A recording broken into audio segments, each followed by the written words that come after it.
Comes back to pooping. Always comes back to pooping. Everybody poops. Everybody poops. Yes. Pooping. You got to poop. You got to get rid of the toxins. So you need to make sure that your colon is clear, that you're pooping regularly, you're able to expel that waste. What happens then is that we can clear the liver and the bile ducts. So we start looking at the organs.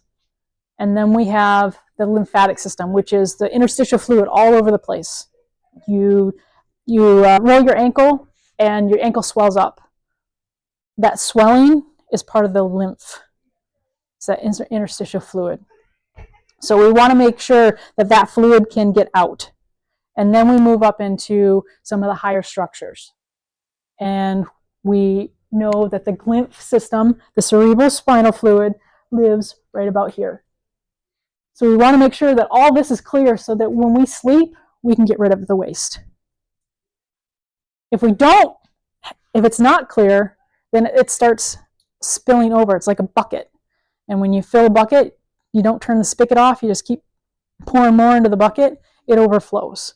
And what we see is it overflows into the liver, it overflows in as like a gallbladder attack, it overflows in eczema, it overflows in ways that are pretty uncomfortable.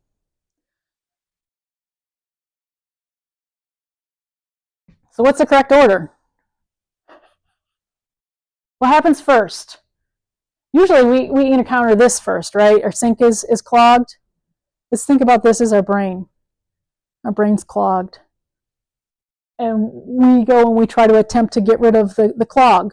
So we start looking, we go under the sink. If the sink is clear, where do we go next? We go to the stack.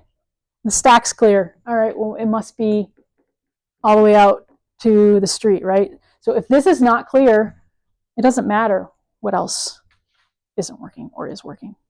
So we have to make sure that we go in order.